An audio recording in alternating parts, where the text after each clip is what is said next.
اعوذ باللہ من الشیطان الرجیم بسم اللہ الرحمن الرحیم۔ اسلامک ٹیوب آفیشیل چینل میں تمام ویورز کو خوش آمدید۔ سب سے پہلے آپ کو رمضان المبارک کی بہت زیادہ مبارک ہو۔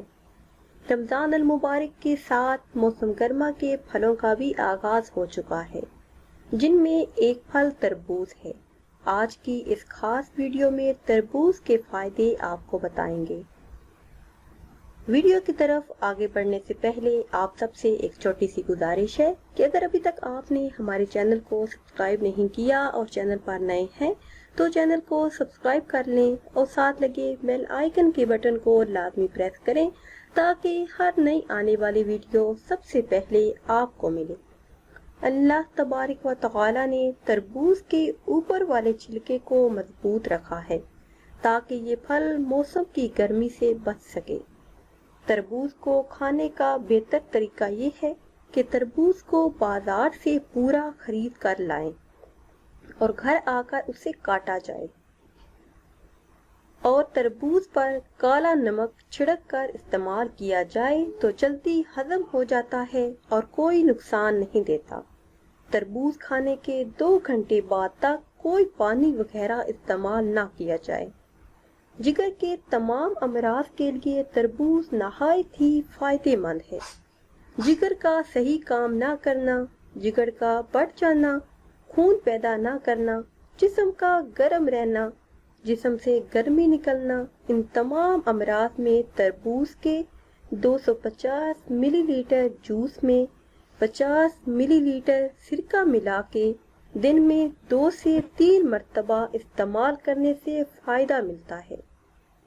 اور اگر خون گاڑھا ہو گیا ہو، بلڈ پریشر کی شکایت رہتی ہو تو ان سب شکایات کے لیے تربوز بہتر غذا ہے۔ سر چکرانے، بھوک نہ لگنے اور بلڈ پریشر کے بڑھنے کے لیے تربوز کسی نعمت سے کم نہیں۔ ان امراض سے بچنے کے لیے تربوز کے 250 ملی لیٹر جوس میں 1 عدد لیموں کا رس ملا کر پینے سے صحت بہتر رہتی ہے۔ بخار کی وجہ سے ہونے والی گھبراہٹ، بے چینی کو تربوز کم کرتا ہے، جسم سے گرمی کی حدت کو کم کر دیتا ہے۔ بخار کے اندر تربوز کھانا نہایت ہی فائدہ مند ہے۔ افطاری کے وقت تربوز کو استعمال کرنے سے جسم میں پانی کی کمی پوری رہتی ہے۔ افطاری کے وقت تربوز کو استعمال کرنا صحت کے لیے نہایت ہی فائدہ مند ہے۔ اس کے علاوہ تربوز کے بیج کے بارے میں ایسی معلومات آپ کو بتائیں گے کہ آپ حیران ہو جائیں گے۔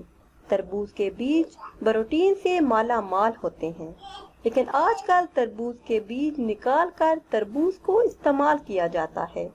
اسی طرح تربوز کے بیج میں آئرن بڑی مقدار میں پایا جاتا ہے۔ اب یہ سوال پیدا ہوتا ہے کہ کیا آپ صلی اللہ علیہ وسلم نے تربوز کو استعمال کیا؟